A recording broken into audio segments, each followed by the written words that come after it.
महाराष्ट्र में हार के बाद उद्धव ठाकरे गुट के नेता काफी परेशान हैं। उद्धव गुट के नेताओं को मालूम है कि उनका खेल अब खत्म हो गया है और उनके लिए अब महाराष्ट्र की राजनीति में फिर से उठ खड़ा हो पाना काफी मुश्किल है। अब तो उनके लिए कोर्ट से भी बुरी खबर आ रही है, जिसके बाद वो चौतरफा घिर गए हैं। उद्धव ठाकरे के खास संजय राउत अब काफी परेशान हैं। सुप्रीम कोर्ट से झटका लगने के बाद संजय राउत तो और ज्यादा परेशान हो गए हैं। संजय राउत भ्रम फैला रहे थे, लेकिन सुप्रीम कोर्ट ने झटका देते हुए राउत को कहीं का नहीं छोड़ा है।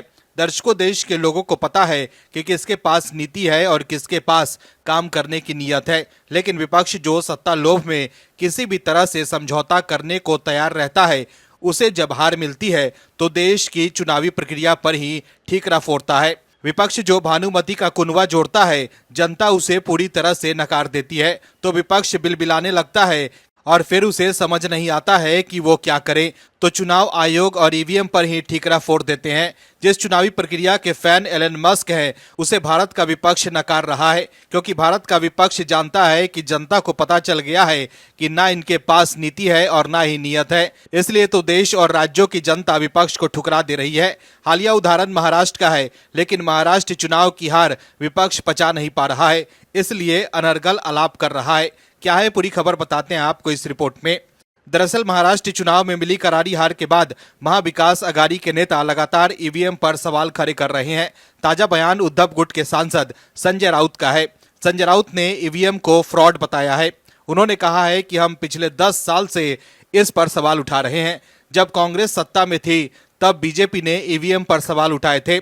उद्धव गुट के नेता संजय राउत ने कहा कि इस देश में ईवीएम एक धोखा है और अगर ईवीएम नहीं होगी तो बीजेपी को पूरे देश में 25 सीटें भी नहीं मिलेगी। उन्होंने आगे कहा कि जिस तरह से महाराष्ट्र और हरियाणा में नतीजे आए हैं, हम उसे स्वीकार नहीं करते हैं। बैलेट पेपर पर चुनाव कीजिए और इसके जो नतीजे आएंगे हम उसे मानेंगे। संजय राउत ने यह भी कहा कि जिस संसद में भ्रष्टाचार का मुद्दा उठाने से नेता प्रतिपक्ष का माइक बंद कर दिया जाता है, वहां हमें क्या न्याय मिलेगा। सुप्रीम कोर्ट हमें न्याय नहीं दे रहा है तो संसद हमें क्या न्याय देगी। वहीं उद्धव गुट की सांसद और प्रवक्ता प्रियंका चतुर्वेदी ने भी ईवीएम के मुद्दे पर बीजेपी को घेरा है। प्रियंका ने कहा है कि हरियाणा हो या महाराष्ट्र हो, महाराष्ट्र में तो बकायदा अखबार बता रहे हैं कि 288 में से 95 विधानसभा सीटों जो वोट पोल हुए हैं और जो वोट काउंट हुए हैं उसमें अंतर है। करीब ऐसे 76 सीट हैं जो बता रहे हैं कि जो वोट पोल हुए उससे कम गिनती की गई है और 19 ऐसे हैं जो वोट किए गए उससे ज्यादा गिनती की गई है। ऐसे में सवाल है कि क्या ईवीएम को एक मीडियम बनाया जा रहा है, और ये सवाल हर तरह से उठ रहे हैं। वोटर के तो आ ही रहे हैं, साथ ही साथ पॉलिटिकल पार्टी से भी आ रहे हैं। कहीं ऐसा तो नहीं है कि इलेक्शन आउटकम को प्रभावित किया जा रहा है। इस पर कार्रवाई होनी चाहिए, ये व्यापक चर्चा का विषय है। वहीं अभी हाल ही में एक बार फिर सुप्रीम कोर्ट ने ईवीएम पर सवाल उठाने वाले को झटका दिया है। सुप्रीम कोर्ट ने साफ साफ कहा है कि जब आप चुनाव हारते हैं तभी ईवीएम पर सवाल उठाते हैं, और जब चुनाव जीत जाते हैं तो चुपचाप परिणाम स्वीकार कर लेते हैं। सुप्रीम कोर्ट ने बीते दिनों ही बैलेट पेपर से चुनाव कराने की मांग वाली याचिका को खारिज कर दी थी। वहीं सुप्रीम कोर्ट के इस फैसले के बाद संजय राउत ईवीएम को लेकर और ज्यादा तिलमिला गए हैं।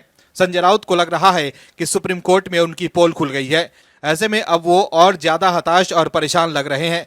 दर्शकों, समझने की बात यह है कि आखिर जो लोग नेता विपक्ष की कुर्सी तक नहीं बचा पाए, वो देश के लोकतंत्र को और कमजोर करने की कोशिश कर रहे हैं। Bureau report, OMH news. और भी वीडियोस देखने के लिए चैनल को सब्सक्राइब करें और बेल आइकन को दबाएं।